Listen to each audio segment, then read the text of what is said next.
Home town web series ఇప్పుడే చూశాను. Web series చూసిన తర్వాత నాకైతే it is just time passed and lag web series అని చెప్పొచ్చు.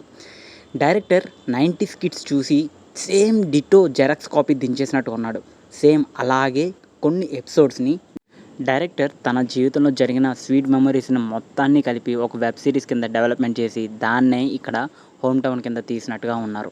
ఆల్రెడీ 90s కిడ్స్‌లో చూపించిన సీన్స్ అన్నిటిని కూడా ఇక్కడ కూడా సేమ్ అలాంటి కాన్సెప్ట్‌నే చూపించారు.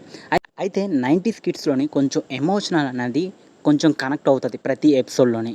బట్ కానీ ఇక్కడ హోమ్ టౌన్‌లోని లాస్ట్ ఎపిసోడ్‌లో మాత్రమే ఎమోషన్ అనేది కనెక్ట్ అవుతది. అంతవరకు జస్ట్ ఎంటర్‌టైన్‌మెంట్‌గా పోతుంది. కామెడీ అయితే ఎక్కడ వర్కౌట్ అవ్వలేదు. అక్కడక్కడ మాత్రమే నవ్వొచ్చింది. కొన్ని దగ్గరలో నవ్వైతే రాలేదు. ఎనీవే ఈ వెబ్ సిరీస్ అయితే టైమ్ పాస్‌కి అయితే మనం చూసుకోవచ్చు.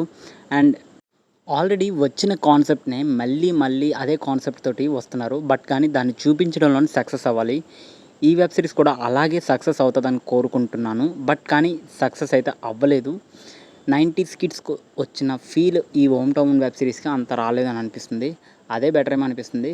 ఇది కూడా మరీ అంత బాగోదని చెప్పలేను. బట్ కానీ ఇది కూడా బానే ఉంటుంది. ఒకసారైతే చూడొచ్చు అంతే.